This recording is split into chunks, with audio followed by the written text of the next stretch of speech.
pendapat-pendapat tentang bahagia. Sebab timbulnya penyelidikan. 3 orang berkawan berjalan di sebuah kampung yang ramai, di mana berdiri rumah-rumah yang indah, tempat tinggal orang kaya, tuan-tuan dan orang-orang yang bergaji besar. Ketika itu hari telah petang, matahari telah condong ke barat, cahaya syafaq merah dari barat bergelut dengan cahaya listrik yang mulai menerangi jalan raya. Di antara pergelutan siang dengan malam itu, beberapa orang duduk di muka pekarangan rumahnya bersama anak dan istrinya, sambil membaca surat kabar yang terbit petang. Itu ganti istirahat pulang dari pekerjaan. Di atas meja terletak beberapa mangkuk teh. Si ibu sedang menjulang, anak-anak sedang bermain kejar-kejaran. Di hamparan halaman rumah rumput yang hijau itu, alangkah bahagianya orang-orang yang tinggal di sini, kata salah seorang dari ketiga orang bertamasya itu. Lihatlah keindahan rumahnya bertikam dengan keindahan pekarangannya. Kecukupan perkakasnya bergelut dengan kepuasan hatinya. Di dekat rumah itu kelihatan gares mobilnya. Tentu mobil itu menurut model yang paling baru. Gajinya tentu mencukupi untuk belanja dari bulan ke bulan. Malah lebih dari cukup. Seorang di antara ketiga yang bertamasya itu, demi mendengarkan perkataan kawannya itu, menjawab, jangan engkau terpedaya oleh kulit lahir. Karena dunia ini hanya komedi. Boleh jadi di balik keindahan perkakas, di balik senyuman dan tertawa itu, ada beberapa kepahitan yang mereka tanggungkan, yang tidak diketahui oleh banyak orang lain.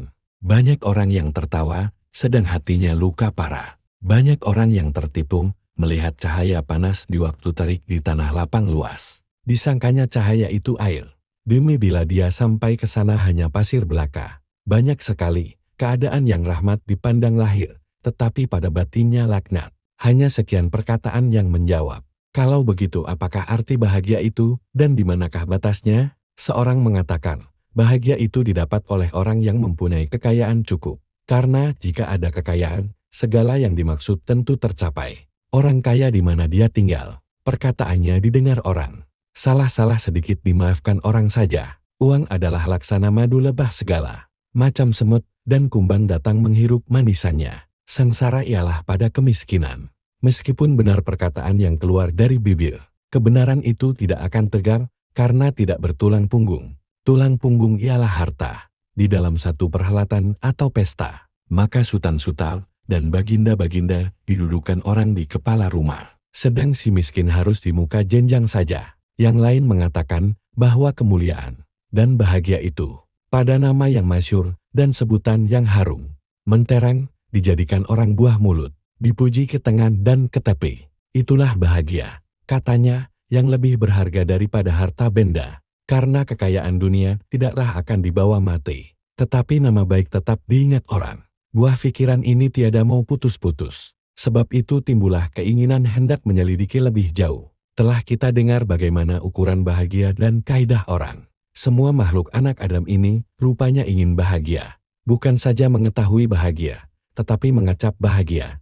Seorang tadi mengatakan bahagia itu lantaran banyak harta. Tahukah apa sebab dia berkata begitu? Perkataannya itu rupanya timbul lantaran putus asa. Agaknya kerap kali langkahnya tertarung sebab dia miskin. Kerap maksudnya tak berhasil sebab dia fakir. Lalu diputuskannya saja bahwa bahagia itu pada uang, lain tidak. Barangkali juga sudah pernah pikirannya tidak diterima orang padahal benar. Tetapi karena dia tidak beruang, tidak kaya, lalu orang lengahkan saja. Jadi kaidahnya itu adalah dari hati yang kecewa. Seorang lagi dilihatnya, ada beberapa pemimpin dan penganjur suatu faham. Sebagai Hitler dan Mussolini, dihormati oleh rakyat Jerman dan Italia setinggi langit. Lalu disangkanya bahwa kedua orang diktator itu bahagia. Kalau kita perturutkan, adalah bahagia itu mempunyai kaidah sebanyak orang, sebanyak penderitaan, sebanyak pengalaman, sebanyak kekecewaan.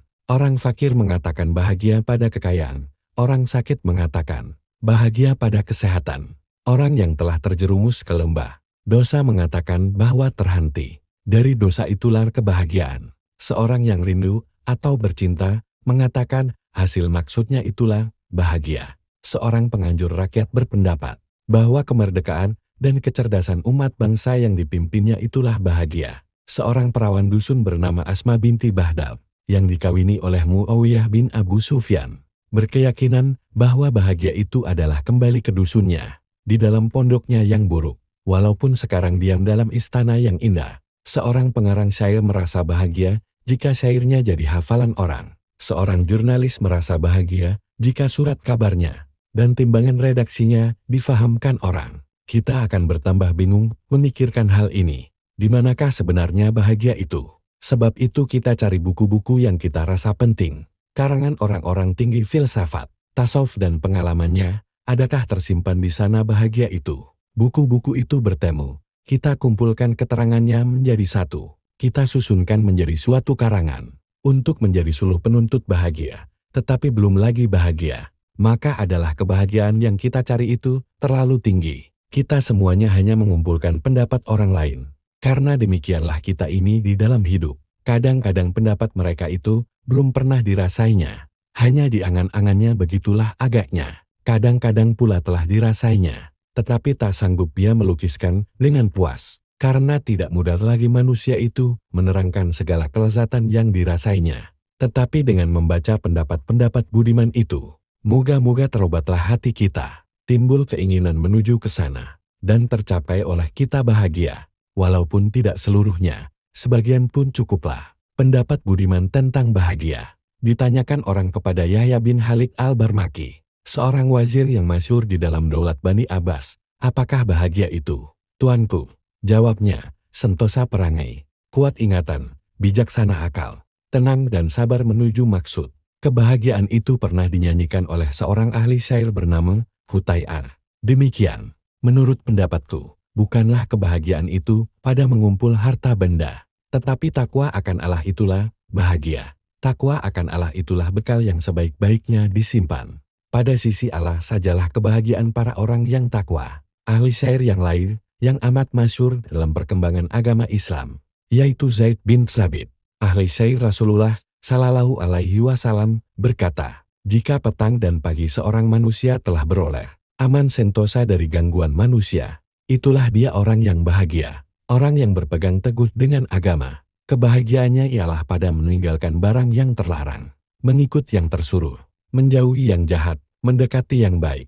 Bahagianya ialah pada mengerjakan agama. Ibnu Khaldun berpendapat, bahagia itu ialah tunduk dan patuh mengikut garis-garis yang ditentukan Allah dan perikemanusiaan. Abu Bakar Ar-Razi tabib Arab yang masyhur itu menerangkan bahwa bahagia yang dirasa oleh seorang tabib ialah jika ia dapat menyembuhkan orang yang sakit dengan tidak mempergunakan obat, cukup dengan mempergunakan aturan makanan saja. Imam Al-Ghazali, orang tua dan ikutan dari segala tabib jiwa berpendapat bahwa bahagia dan kelezatan yang sejati ialah bila mana dapat mengingat Allah. Kata beliau seterusnya, ketahuilah bahagia tiap-tiap sesuatu ialah bila kita rasai nikmat kesenangan dan kelezatannya, dan kelezatan itu ialah menurut tabiat kejadian masing-masing.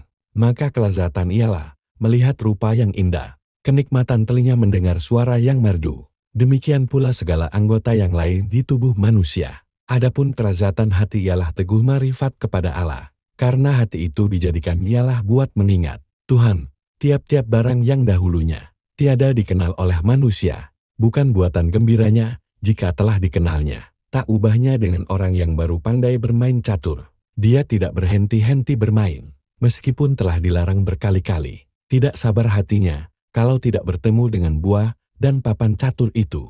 Demikian pula lah hati yang dahulunya belum ada marifatnya kepada Tuhannya. Kemudian itu dia mendapat nikmat mengenalnya. Sangatlah gembiranya, dan tidak sabar dia menunggu masa akan bertemu dengan Tuhan itu. Karena kelezatan mata memandang yang indah tadi, tiap-tiap bertambah besar marifat, bertambah pula besar kelezatan. Seorang hamba rakyat akan sangat gembira kalau dia dapat berkenalan dengan wazir. Kegembiraan itu naik berlipat ganda kalau dia dapat berkenalan pula dengan raja. Tentu saja berkenalan dengan Allah adalah puncak dari segala macam kegembiraan. Lebih dari apa yang dapat dikira-kirakan oleh manusia. Sebab tidak ada yang maujud ini yang lebih dari kemuliaan Allah. Bukankah segala kemuliaan alam itu hanya sebagian dari anugerah Allah? Bukankah segala macam keganjilan dalam alam itu hanya sebagian yang sangat kecil dari keganjilan Maha Kuasa Allah? Oleh sebab itu, tidaklah ada satu marifat yang lebih lezat daripada marifatullah. Tidak ada pula suatu pandangan yang lebih indah dari pandangan Allah. sebab segala kelezatan dan kegembiraan, dan kesenangan dan sukacita yang ada di atas dunia ini, semuanya hanya bertakluk kepada pertimbangan nafsu, timbul sebab pertimbangan nafsu, dan semuanya akan berhenti perjalanannya apabila telah sampai ke batas, yaitu kematian. Tetapi kelezatan marifatullah bukan bertakluk dengan nafsu, dia bertakluk dengan hati. Maka perasaan hati tidak berhenti sehingga mati. Hati nurani itu tidak rusak lantaran perpindahan hidup dari fana kepada baka. Bahkan bila tubuh kasar ini mati, bertambah bersihlah marifat itu, karena tidak ada pengganggunya lagi. Sebab kekuasaan iblis, hawa dan nafsu tidak sampai ke sana. Hati nurani itu telah keluar dari alam yang sempit, masuk ke daerah alam yang luas, keluar dari gelap gulita menuju terang benderang. Kata Imam Al-Ghazali pula di bagian yang lain, kesempurnaan bahagia itu bergantung kepada 3 kekuatan. A. Kekuatan marah. B. Kekuatan syahwat.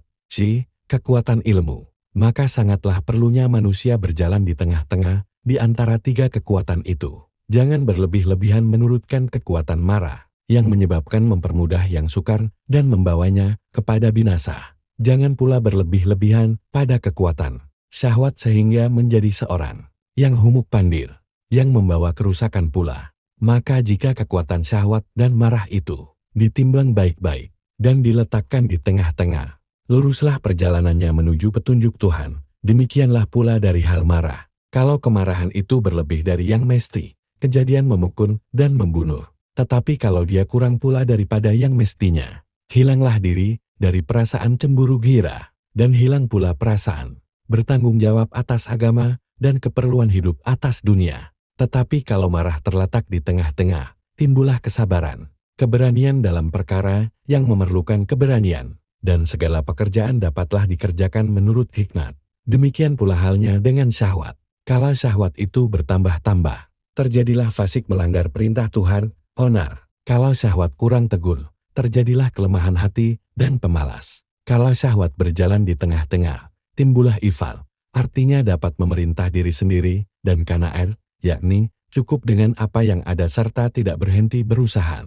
Kata beliau pula, di dalam batin engkau ada terkumpul beberapa sifat yang ganjil. Sifat kebinatangan, sifat keganasan, dan sifat malaikat. Tetapi dirimu yang sejati, ialah nyawamu, rohmu. Hendaklah engkau tahu bahwa sifat-sifat yang tersebut tadi bukan kejadian yang asli dari jiwamu. Dia hanya sifat-sifat yang mendatang kemudian. Sebab itu hendaklah engkau perhatikan baik-baik dan ketahui pula makanan apakah yang setuju dengan sifat-sifat tadi untuk mencapai bahagia. Kebahagiaan sifat kebinatangan ialah makan, minum, tidur dan sebagainya. Kalau engkau dimasuki oleh sifat kebinatangan itu lebih daripada ukuran yang mesti, tentu engkau hanya bersungguh-sungguh memikirkan makan dan minum saja. Kesenangan dan kebahagiaan sifat ganas ialah memukul dan merusak. Kesenangan dan kebahagiaan setan ialah memberdayakan kamu dan menjerumuskan serta menghela. Kalau sifat setan itu ada pada engkau, maka engkau akan memberdayakan orang,